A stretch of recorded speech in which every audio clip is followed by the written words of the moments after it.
everybody, welcome back to my channel. If you're new here, my name is Lydia Kyle. I am a book enthusiast, book lover, book collector, book reader, and book reviewer, and I am so glad that you are here. If you haven't already, hit the subscribe button, give me a like, drop a comment, say, hey, I'm new here, because I love to see new subscribers popping up on my socials. I am very excited. This is one of my favorite things that I do each month, where I do one video where I do a total recap of everything that I read in the month, and I will drop the link for that at the end of this video. However, I also do a shorter video where I talk about my least favorite book from the month and my favorite book from the month. So a little bit shorter, but giving you the highs and the lows, so to speak. So let's get into it. As always, I start every single book review video by saying, my thoughts are my own. You are allowed to disagree with them, and I am allowed to disagree with you. If you loved something that I hated, my thoughts are not a personal attack on your taste in reading. The beautiful thing about literature is that we can all enjoy different things because there are millions of books for us to read. There are things that I will like and you will hate, and there are things that I will hate that you will love. Let's keep it respectful in the comments. However, I would love to know if you agree or disagree with me for any given reason. What do you think? Best or worst of the month? I think it might surprise some people when I say that this was the worst book that I read this month. Not only was it the worst book that I read this month, it's one of the worst books that I've read in a very, very long time. This was not good. This was not good, and I will not be continuing the Empyrean series by Rebecca Yarros. I know that it is an international phenomenon, sensation, instant bestseller, but it's devolved to a point that I just find unforgivable. I was so disappointed with this. I was very disappointed with Iron Flame, book 2. I was very disappointed with that, and I was very vocal about my disappointment with it. However, I felt that there was some ability for redemption, because book 2, a lot of times second books, they're shaky. They're unnecessary to a lot of readers. They feel like they're filled with fluff. And so I was willing to forgive a lot of it if Onyx Storm could pull us out of the hole that Iron Flame dug. Onyx Storm did not pull us out of the hole that Iron Flame dug. And it's such a disappointment because I loved Fourth Wing. Yes, the writing was a little bit shaky in Fourth Wing.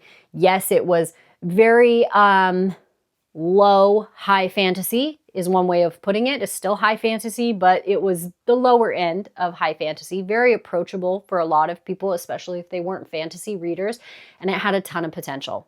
The characters were lovable, they were engaging, they were captivating, the dragons were phenomenal, and it sucked you in and it didn't let you go.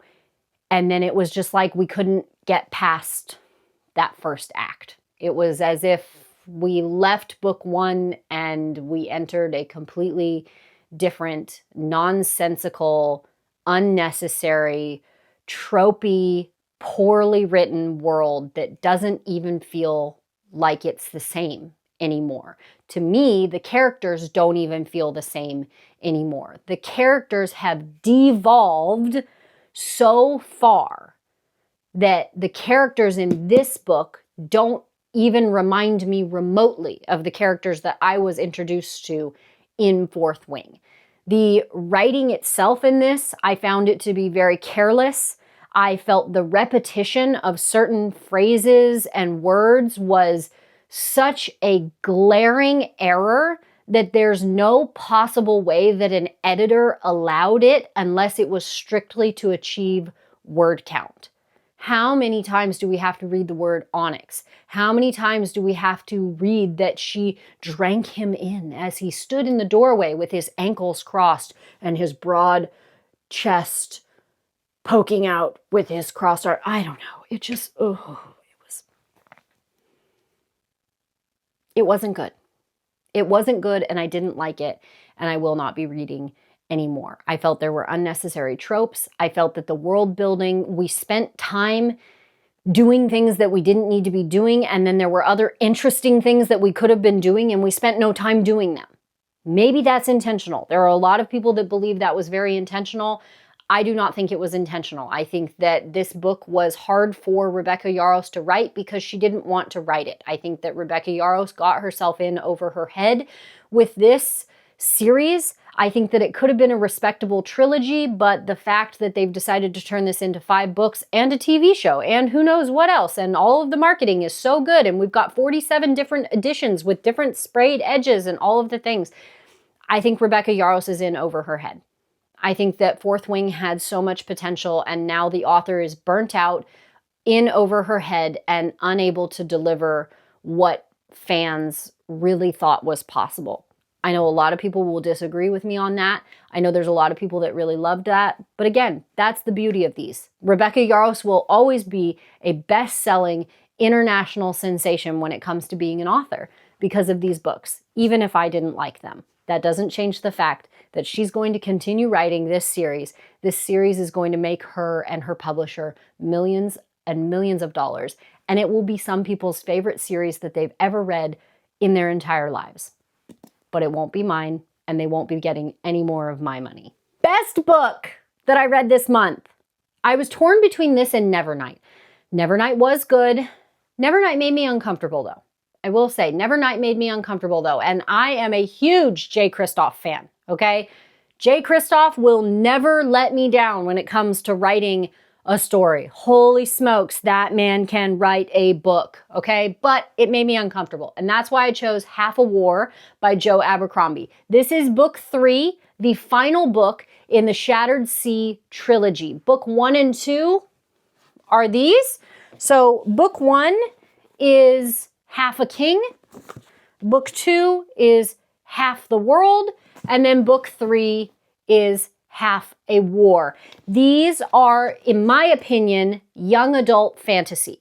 Now, there is gore, there are some touchy subjects, there is some explicit violence, however, no explicit romance. So as it starts with Half a King, definitely young adult fantasy. Half the World, we're maybe getting a little bit more mature. Half a War, book 3, I don't think that it constitutes as new adult, but it's definitely the higher end of young adult. Joe Abercrombie wrote a fantastic story. And I think my favorite thing about this, not only is the plot twisting and the dialogue and the writing absolutely engaging, I loved the fact that every single one of these books, even though they are in the same world and the characters cross over in all 3. All 3 have the same characters in them. We add some characters, we lose some characters, but a lot of the main characters, they are the same. However, the focus in each book is different. So each book has a different main character that we focus on. So for example, the character that we focus on in book 1, he remains. He is a key character through the entire trilogy. However, book 2, we're focusing on the story of a completely different character. The main character from book 1 is still here, right? He's still involved, but this isn't his story. This is someone else's story. And then when we get to book 3, which was my favorite book of the month, Half a War, the main character changes again. Both of these characters are still here. Maybe that's a spoiler. I don't know. I don't think it's a huge one. Both of these characters are still here. They're still driving the plot. But the main character's story is a new character that we've never met before. I think that that layout is so unique, and the way that it was done, I've never read anything like it. I've read series where the point of view has changed, where the main character has changed. However, the way that older characters are brought back into the story and intertwined into the new setting is really, really well done. I loved the dialogue. I loved the world building. I loved the plot twists, because when Joe Abercrombie writes a plot twist, it's a real plot twist. It's It's wild. And there's a lot of questionable behavior on behalf of the characters. There are characters in this book that you want to like them, but they're actually not good. And you kind of flip-flop back and forth between, should I support this character or should I not like this character? Or is this character good or is this character bad? Or is everybody making really, really questionable choices? It goes back and forth the whole time. And I appreciate those twisty turns in a fantasy. I think that morally gray is a great place to spend your time when it comes to fantasy characters. So, my best book of the month, Half a War by Joe Abercrombie. There you go. The best and the worst from January 2025. I will see you guys back next month for another one of these videos, but subscribe because I post often on YouTube, whether it's bookish content or other things. I would love to have you as a subscriber. If you liked this video, just as I promised, here is the video where I do a recap of every single book that I read in January and what I thought about them. There is nonfiction, there's adult fantasy, there's fiction that was nominated for Goodreads Awards, there are Native American authors in January. I did a lot of reading in January, so go check out that video and see my thoughts on all of my January reads. Let me know in the comments if you added anything to your TBR